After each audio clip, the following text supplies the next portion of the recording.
Good morning, everyone. Thank you for choosing to spend an hour of your day with us learning how to write winning abstracts for conferences.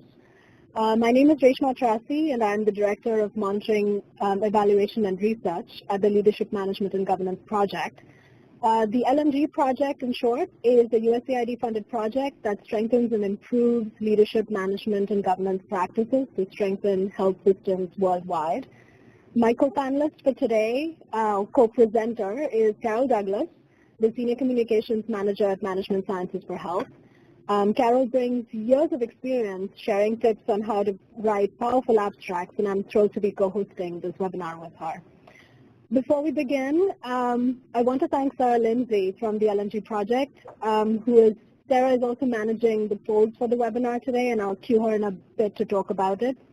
And Kate Baye from the ICSC Youth Subcommittee co-chair for making this webinar happen. Our original audience when we started to think about this webinar was youth who are interested in submitting what could perhaps be their first abstract or their first of many abstracts, we hope, for international conferences. And we were really overwhelmed by the response that we got. As of earlier this week, we had 120 plus participants send in their RSVPs. But we did notice that everyone that registered is not necessarily a young professional. So we're hoping that we will still be sharing ideas and guidance that will be helpful for everyone that is going to be calling in.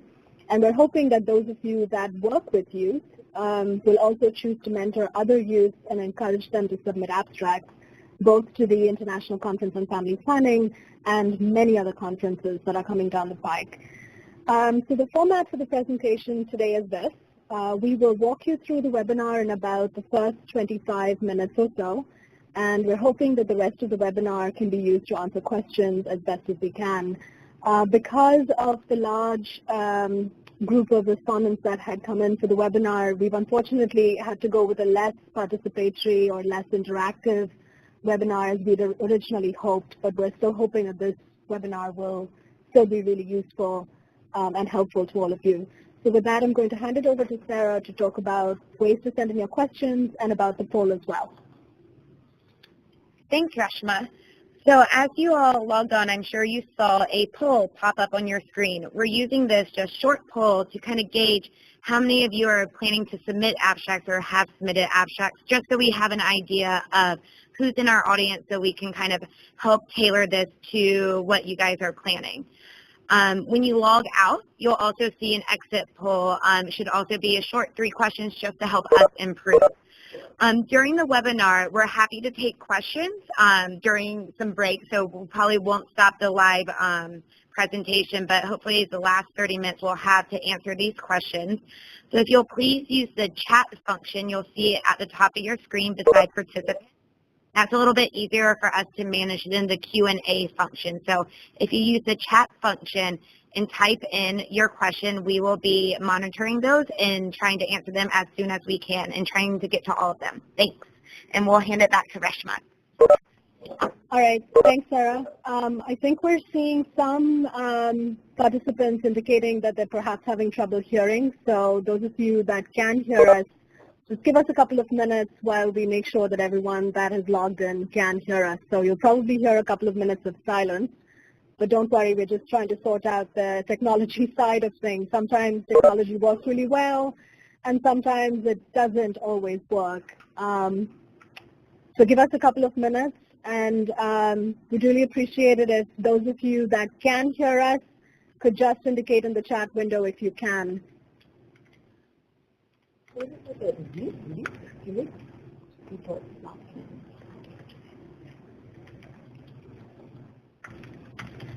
Excellent. Thank you. Thank you, Catherine. Thank you, Maria. Great. Excellent. Okay. So it sounds like we're getting to many, if not all of you. And Sarah is typing in some instructions that will help you to make sure that you can hear us clearly.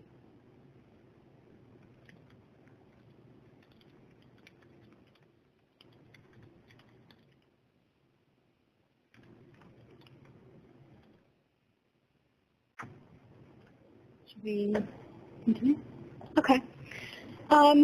I also just want to acknowledge a couple of other people on whose presentation we've built so as to bring you some of these tips today. These are Scott Kellerman, who is the Global Technical Lead for HIV and AIDS at the Management Sciences for Health, and Elizabeth Walsh, who was formerly the Communications Director at Management Sciences for Health. With that, let's get started.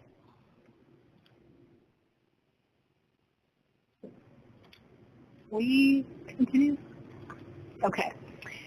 So, if you are like most people or like me and you have to write an abstract for a conference, this is probably going to be your first reaction.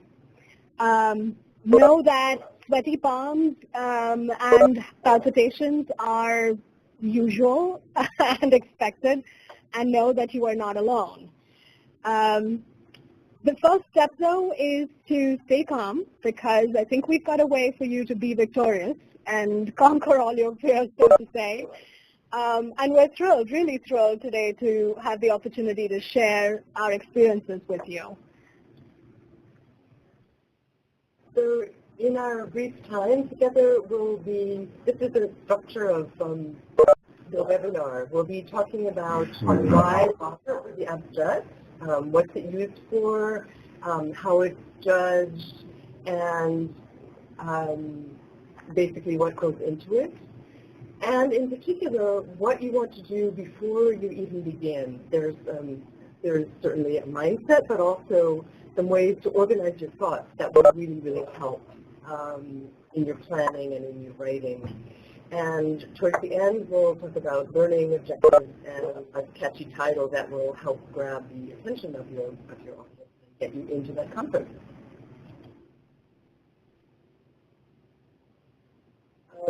Basically, why bother? The abstracts they're a proposal. They're part summary of your project or research, and they're part advertisement for you, and why the organizers absolutely need you at the conference. They're your opportunity, in a nutshell, to show that your work, your program, or your research is relevant to the conference track. Sometimes people submit things that are a completely different subject. You don't want to do that. That what you're doing is original. You have something to contribute. That what you're doing is based on sound methodology that you can explain and show some significant results. Or at least it's likely to show significant results. It doesn't always have to be at the end of a program. But above all, that your contribution will be interesting. You are not going to be one of those people in whose presentation people are sleeping. That's what you want to convey in the abstract. So before you sit down to write, do check the conference website carefully, even if you've done this before, because they're all a little bit different. They'll describe the tracks and you need to choose. They'll describe all the boring things like formatting and how you submit and all that stuff. And on the other hand, and they might ask for extra things like a little essay list on what you expect to gain from the conference. And it all seems like boring details, but seriously, it's really important, because you can get knocked out automatically just by not having the right length, having some of it cut out, not having the right formatting and so forth, or missing the deadline. And this was brought to my attention yesterday. Depending on your time zone, check the deadline, because you might miss it by a few hours depending on your time zone. So you might want to also aim for getting it in, gosh forbid, before the actual deadline, but at least know when the deadline is.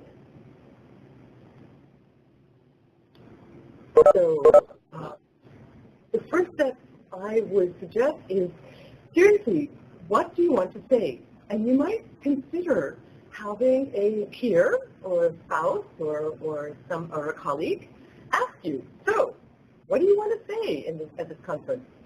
And when we verbalize, we usually come out a little more articulate, most of us anyway, than when we try to write immediately without talking.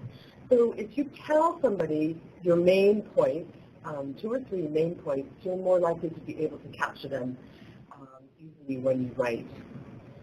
So when you, I would suggest that after this, you might want to immediately sit down, write your main points, and you'll notice that they probably will follow some kind of structure like, well, when we came here, the situation was, and the problem was, what we did was, and what we found is, in other words, some variation of a format, which is a fairly standard format of challenge, action, and result.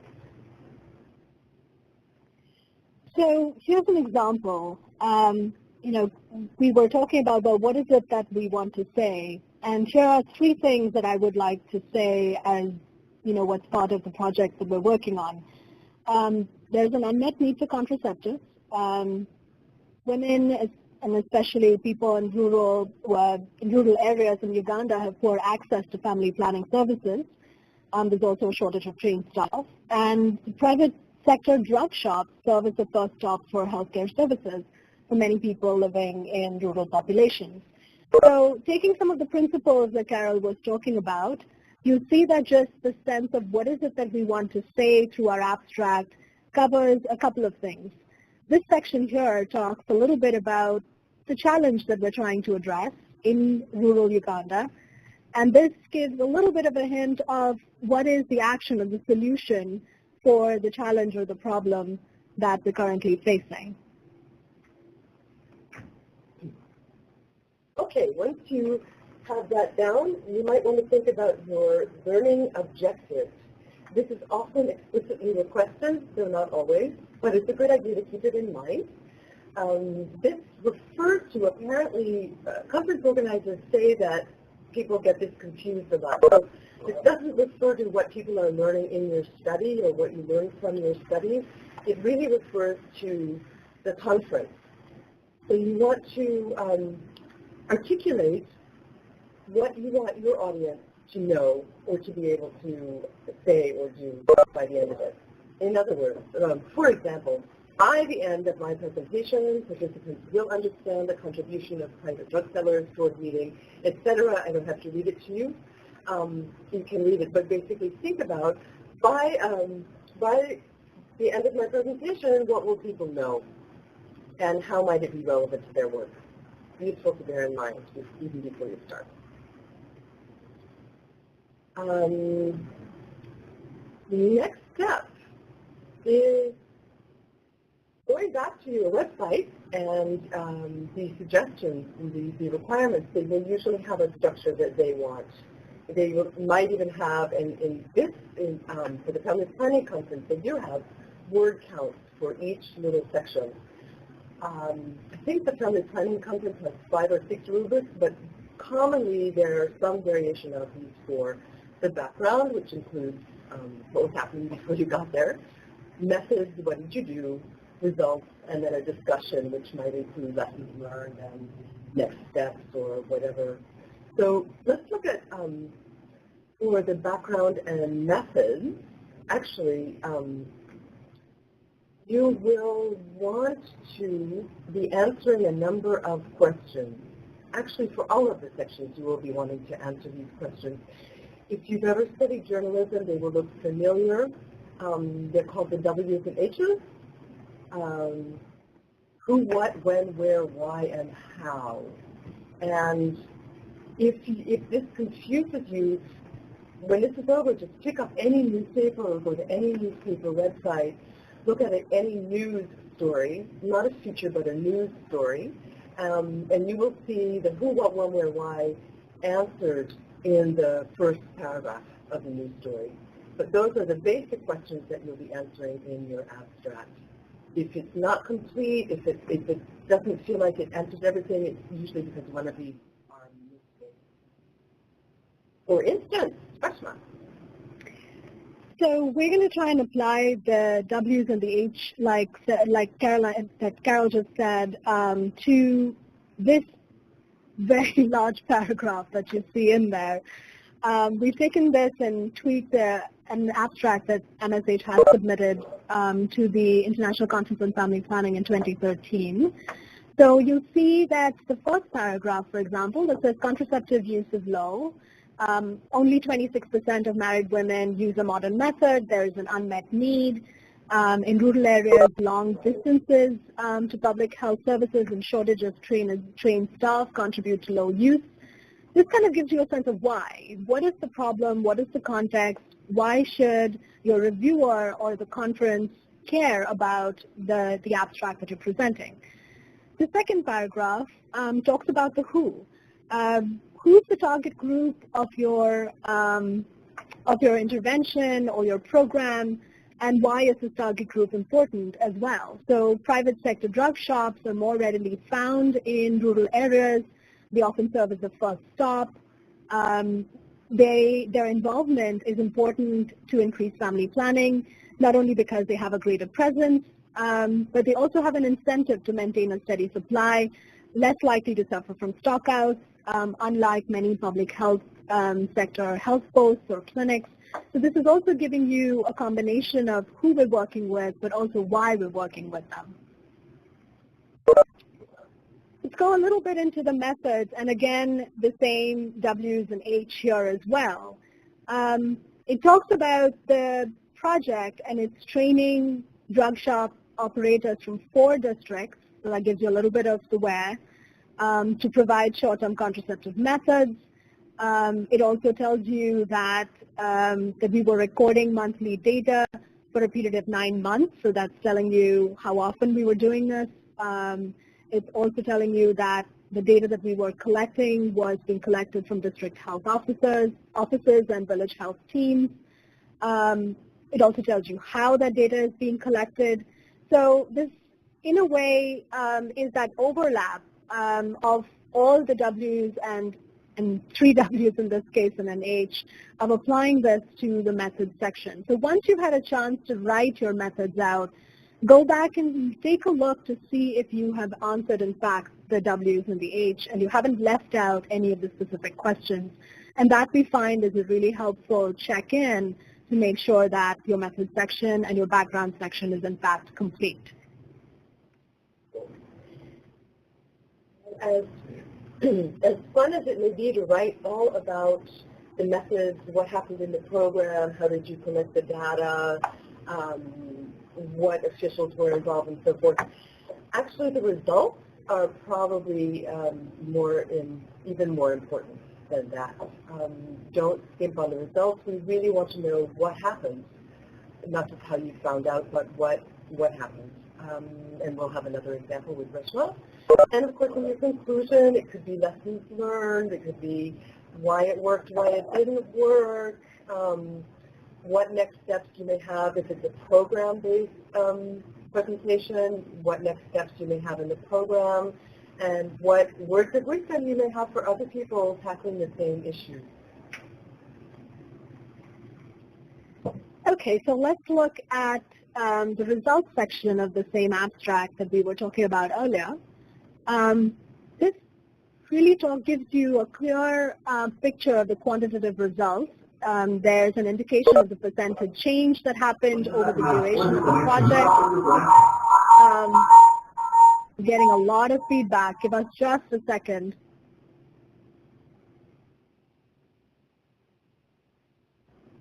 Okay. So this really talks about the clear quantitative results as indicated by the percentage change. It also tells you that over 75% of the drug shop family planning clients were using the depot progesterone injections. It also tells us the majority reported high satisfaction with the drug shop owners' services, said that they intended to get another injection. So remember that the results, in addition to the focus on the quantitative or the qualitative results you may have to show, really ought to link back to the introduction of the background and hopefully the title of what your entire abstract is. So that's one way of saying, it's not just write the abstract once and you're done. It also indicates that you do need to keep going back and making sure that your sections are flowing well, that your introduction is linked to the results, that your results are picking up from the title. So it does require not just writing it once, but perhaps writing it over and over again spending some time away from it sometimes I find helps, and then going back to it to make sure that all the sections are holding well together. And this frozen. Oh, still the same slide. Okay, there we go. Thank you, Sarah. The conclusion is a two-part conclusion here, and again embodies some of the tips that Carol was giving us. It helps to have the conclusion either talk about the significance and or a lesson learned. So for example, for this abstract, the significance was for other programs is that trained DSOs can be an important source of family planning services in Uganda. So the private sector really has a contribution to make, and that they are capable of providing services that show high client satisfaction. And the lesson learned from the programmatic side of it is that record keeping really with and submissions and routine submissions to the Ministry of Health are highly encouraged for accurate documentation.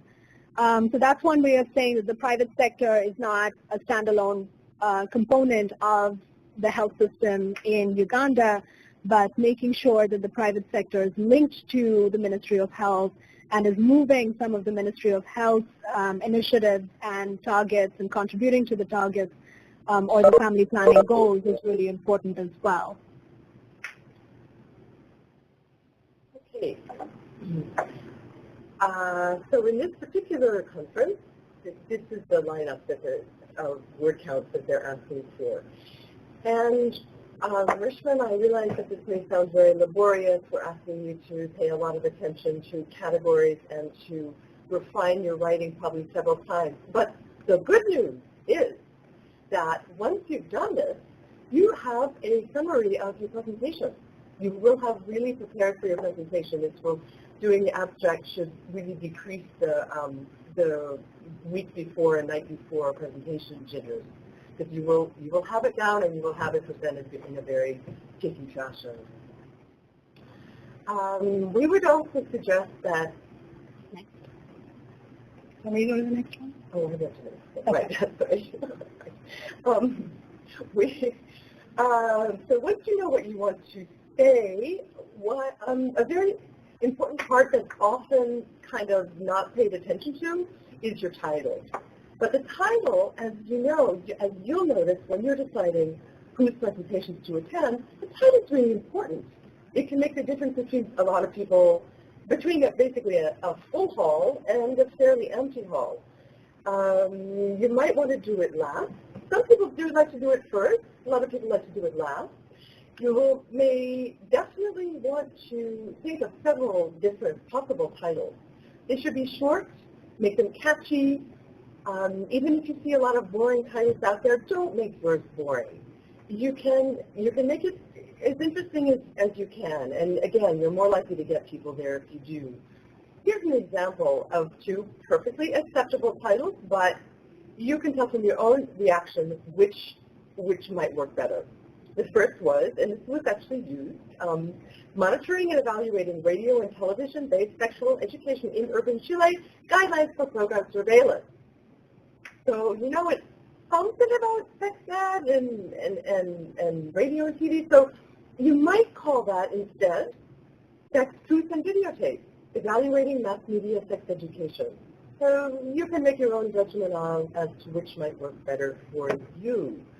And super important, as Reginald was alluding to, once you have your basic ideas down, it's time to probably rewrite.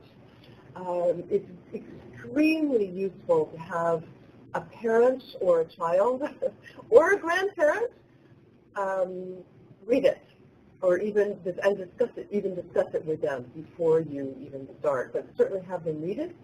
And if you see a blank look on their face, and they just hand it back to you without a word, you probably want to write it again, because you will be speaking not just to people who know everything about what you're talking about. That's why you're there. They don't know. So try losing the jargon, get rid of the acronyms or explain them, use specific examples, and the more, this applies to your abstract and even more to your presentation, the more you write and speak like you're talking to a real human being, the more effective you'll be. Also, of course, use that spell check and revise. You may expect to revise 2 or 3 times. It's totally normal and very beneficial. You know, one other comment that I will make about the importance of using jargon, a lot of the conferences and the international conferences are really engaging communities, advocates, activists as part of your review committee. So if you are only writing to a scientific audience, which is also a very significant portion of the review committee, you then end up losing the vote of people that are activists and advocates. And that's why I think you have to find a way to really strike a good balance between putting together an abstract that sounds extremely academic, which might be appropriate for, you know, what has been a community trial or, you know, a community-based experiment or social sciences or behavioral sciences. But if you are, you know, if you have been doing a program, then you probably want to lose the jargon and, like Carol said, lose the acronyms and really write about what the heart of your program is really about. We had one question that I think I'll probably address at this point. There's the question on, well, you know, we have the methods section, the way that the International Conference on Family Planning and their guidance, it looks like the program intervention tested is 100 words and the methodology is 200 words, the significance background is 200 words. 100 words is not too many words to be able to provide all the details of the program intervention. What do we do about this? I have 2, I think, pieces of advice, and Carol will jump in as well. One, I think, is what helps us to look at abstract examples from previous conferences. These give you a really good guide as to what kind of abstracts have been accepted, but it also tells you how those that have been accepted have dealt with this word restriction, word limitation issue. What sections have they chosen to put into a program intervention versus what sections have they chosen to put into the significance background versus the methodology? Some of this is a little bit of experience, so it comes from just doing it over and over again. But I find when I'm writing abstracts to a conference, because the guidelines don't really shift, the abstracts that have been accepted at previous conferences are an excellent guide to look at and to use a similar format when I'm thinking about what should I be putting into my 100 words. Carol? I would just suggest when you're thinking about the level of detail, just the most important stuff, and that's probably the thing that would jump out if a human being asks you, so how did you do this? And you start to explain. It's those details, probably the higher level details, probably that would be the most relevant. We can all go on and on about this, about what we did, but yeah. We also had another question about, is there a word limit for the title? We didn't see a word limit for the title at the ICFP. However, there are other conferences that will give you the word limit in the guidance. So again, to Carol's initial point, pay attention to the guidelines. We're laughing as we're kind of sounding a little bit like school teachers here, but it is really an important guidance because you'll find that if you don't pay attention to those guidelines, you're probably going to be investing a lot of effort that's not going to result in much at the end. So if the short version, I think the other answer to that question, what do I do if there are no word limits to the title, is to be still as interesting and as succinct and concise as possible. Having been a reviewer on many international conferences, if I find that there's no word limit and the person that has submitted a title, the title goes into 4 lines, and what the person's trying to do is to try and cheat a little bit on the word limit that was perhaps more restrictive in other sessions. That is something as a reviewer that tends to grind. It doesn't mean that it's a deal breaker, or it doesn't mean that it is the grounds for accepting or rejecting an abstract, but it certainly makes a difference. And especially when there's a blind reviewer process, you want to be as interesting as possible. So keep those titles short, keep those titles concise, and to the extent that you're comfortable, keep those titles catchy and fun. Of course, if your project is, a specific scientific study, then absolutely keep it scientific. Should we go to the next one? Okay. So we're coming up towards the end of our webinar. Keep the questions coming in. They're good.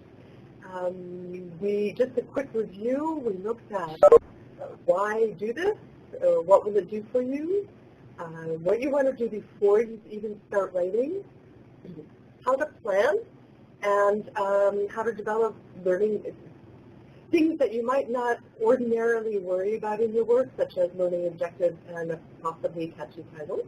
And now for some final guidance from Reshma. This is just a little personal but funny touch, I suppose.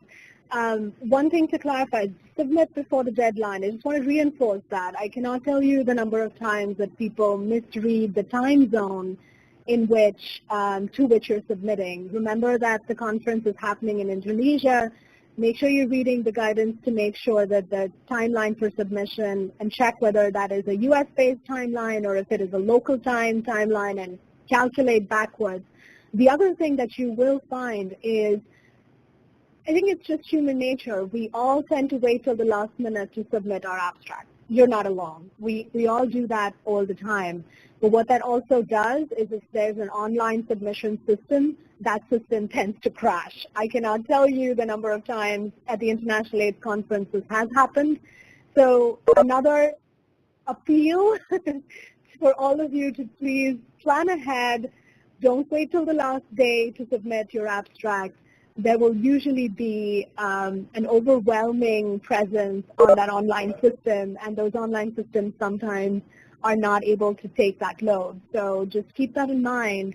And once you've submitted, I find that a little bit of appealing to higher powers helps because you are essentially letting an abstract go, perhaps like a very caring parent, into a black hole of sorts, and you have to hope for the best and wait to hear back. We were also looking at the International Conference on Family Planning 2013's criteria for what the reviewers are looking for. And this is just a reminder on, how to kind of look at your abstract, or perhaps have somebody who's reviewing your abstract look at your abstract from these different, these 4 areas: the originality, the quality, the importance, and the presentation before you submit. I think that would be an incredibly useful tip. We've bolded the last one, which goes back to please pay attention to the guidelines. Yet again, there it is. There's almost a third of the criteria will be of your abstract will be accounting for the clear presentation of the material according to the outline provided by the conference. So it's something definitely to keep in mind.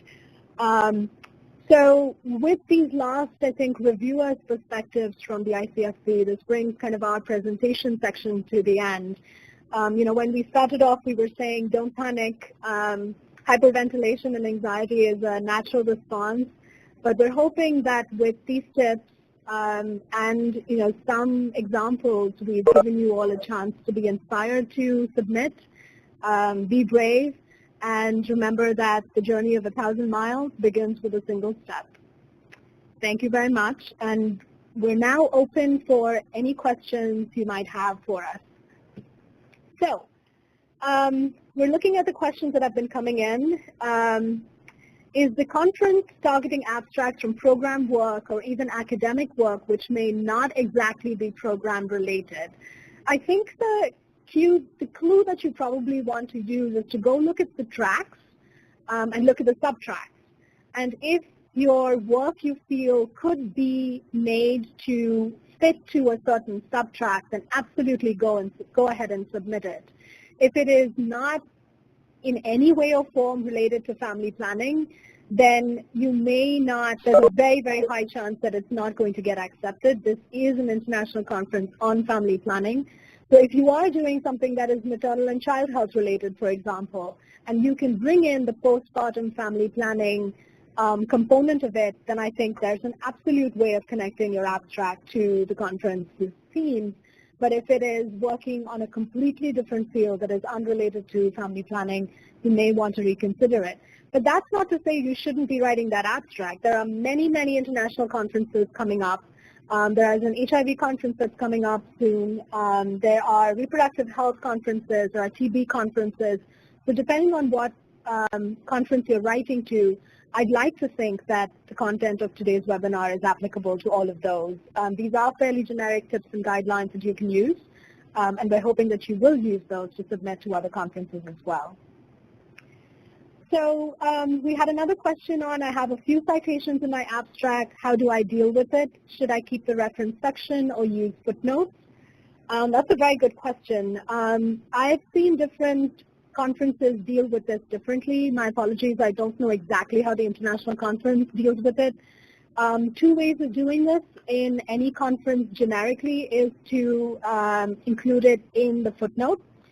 Usually if you are allowed to upload a document or upload content, then the footnotes may be able to stay.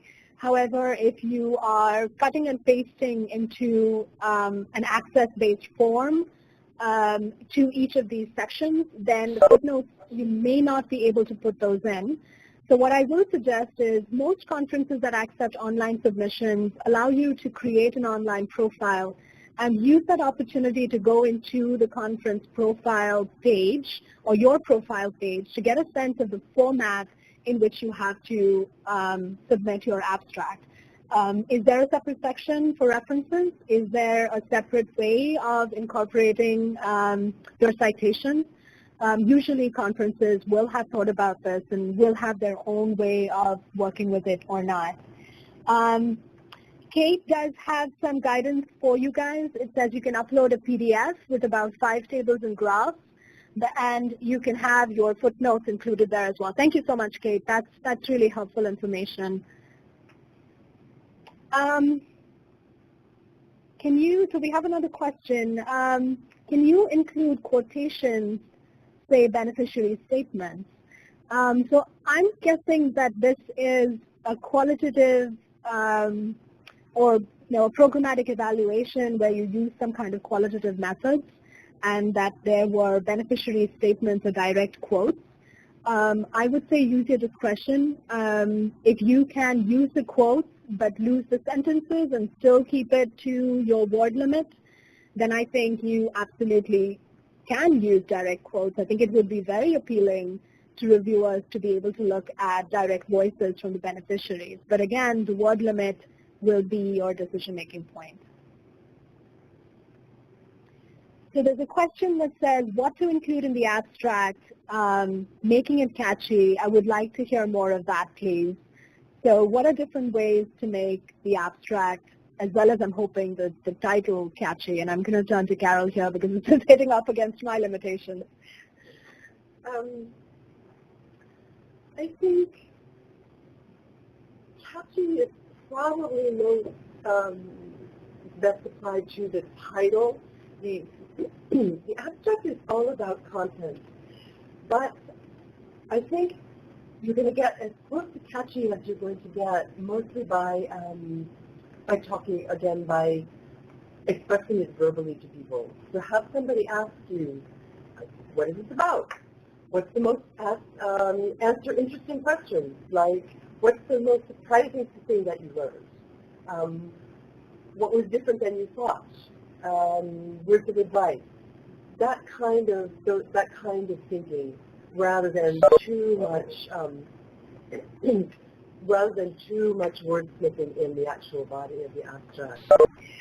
You know, and I think there is a fine line between making something catchy and trying too hard to be funny in the title. Humor can work in very, very different ways. So unless you're absolutely sure that the humor is appropriate, across cultures, and we all work with different cultures and we work across cultures, and the review committee could be coming from very different cultures. So that's something to keep in mind as well. So you're writing in a way to the conference guidance on one hand, but you're also writing to that faceless, unknown reviewer on the other hand. It's not easy to do, I recognize that, but at the same time, it's something to definitely keep in mind. If you have a question in your mind as to will this work, it might work with one kind of reviewer but with not another, and you probably want to stay with a safer option. Another possibility is fly it by a number of different colleagues from different backgrounds. But again, the real interest is in the body of the abstract and in the presentation. It's not so much from the wording but from the content. What is really interesting about this? What's memorable? What's surprising?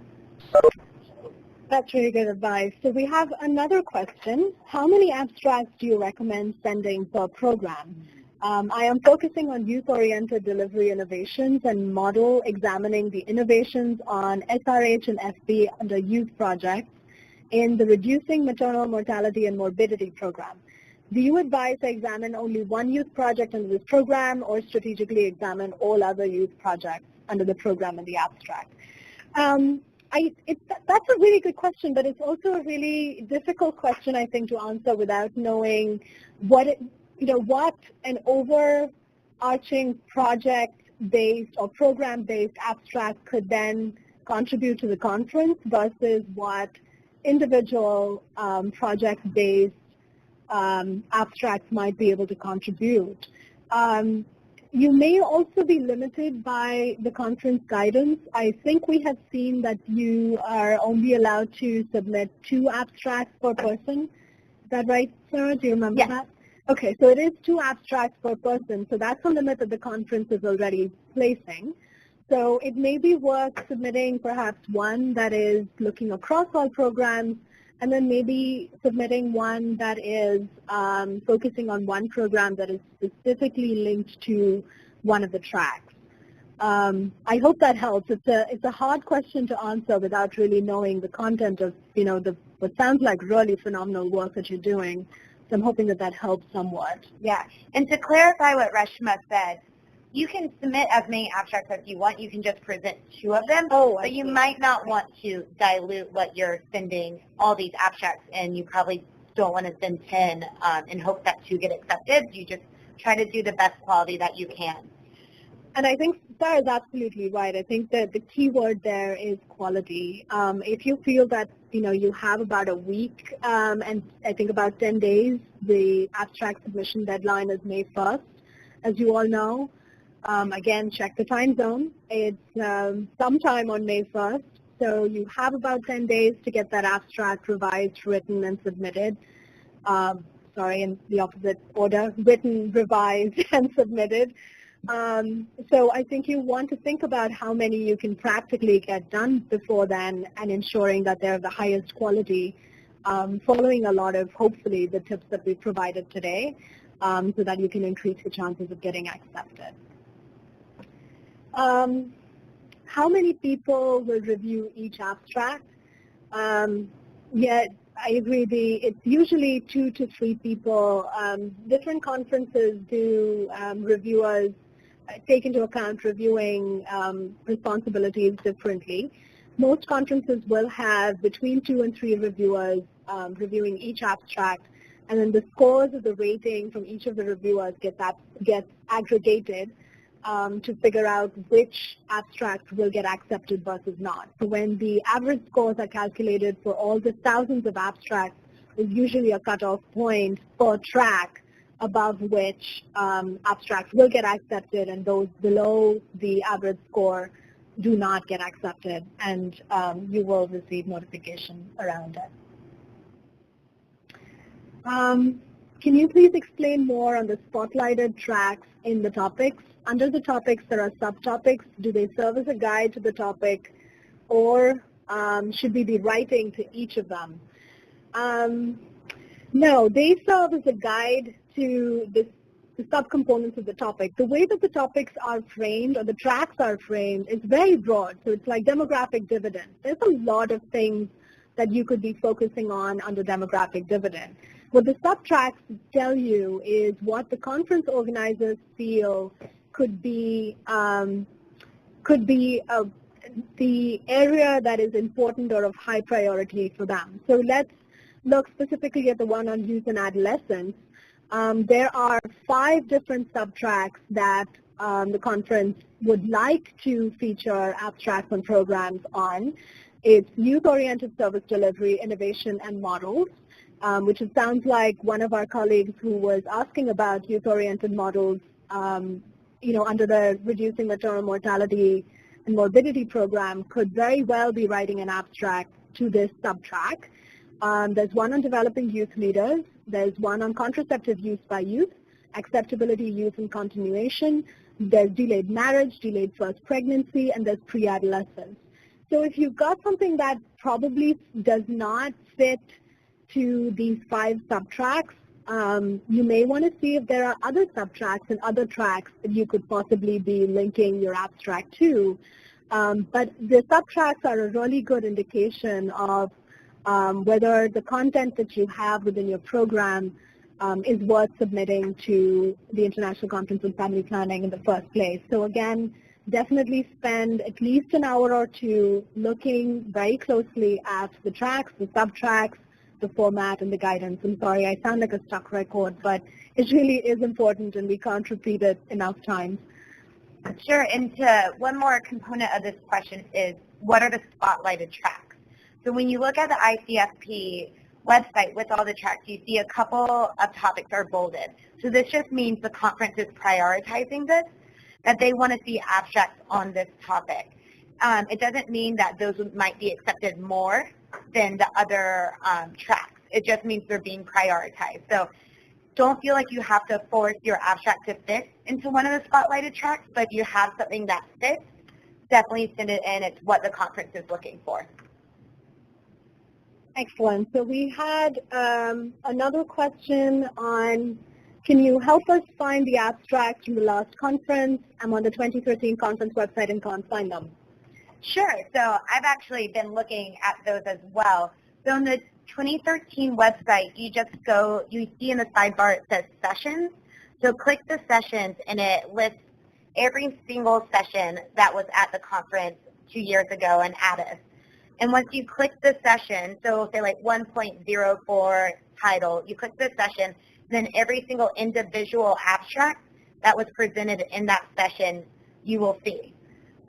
So feel free to email me, and you should be, and I can help guide you, but if you go to the 2013 website, which is this family planning, fpconference.org/2013, you should see in the side, you see in the side under program, there's something called sessions. So you click that link, and it will take you to all the sessions, and then you just click one, and you can just scroll down.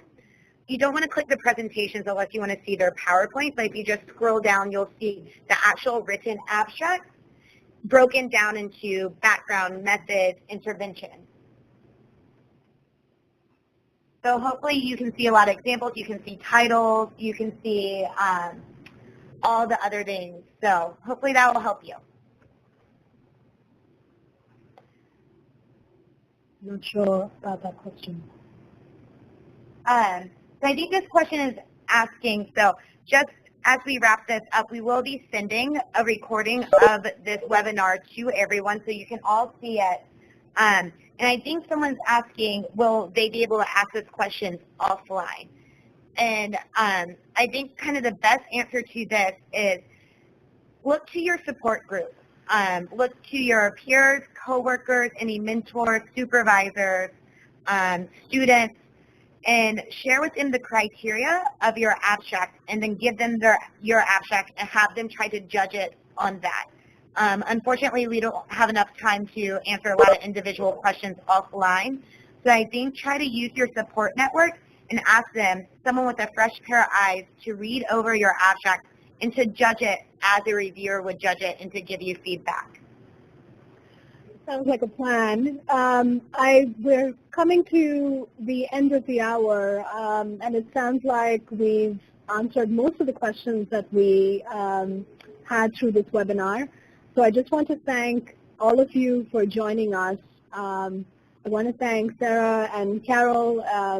This has been a fun webinar for us to put together. So I also want to say a big thank you to Kate Baye for helping us to, or encouraging us to please hold a webinar that could reach out to many of you as well. Before you log out, we have a quick exit poll, as Sarah mentioned, and I'm just going to do a quick plug-in. If we want to do more of these in the future, we would love to hear your feedback. So please do take the time to send us your feedback and give us any suggestions on things that you liked in this webinar and things that you probably would like us to do better next time. And to Carol. And if you have any ideas that you would like us to go on as time goes by and you're preparing for the presentation, if you'd like us to do one on tips on preparation, for presenting and or tips on presenting itself, or PowerPoint, or dealing with audience questions and things like that, let us know if you're interested in that as well. Okay, so we had one quick question that came in just as we were starting to wrap up. Do reviewers adhere strictly to the specified number of words in each section of your abstract? In each section of your abstract rule, the answer is a resounding yes. In fact, it doesn't even go to the reviewers. In most conferences where you have an online submission form, the section where you cut and paste your various sections is itself calculates the number of words you're allowed to put in. So if you put in even an additional word beyond your word limit, it will ask you to edit your words down at that point so you can even hit the submit button. So just to avoid heartache at that point, please do make sure that you're following the word count that's allowable. Oh, we have one more. Okay. Do you have any recommendations specifically for writing an abstract for a preform panel? That's a tricky one because preform panels don't usually have, well, preform panels, the focus is on the word preformed. It means that somebody is putting together abstracts. It's worth reaching out to your colleagues to see if anyone is thinking about a preform panel and has a topic area under which one of your abstracts might be featured.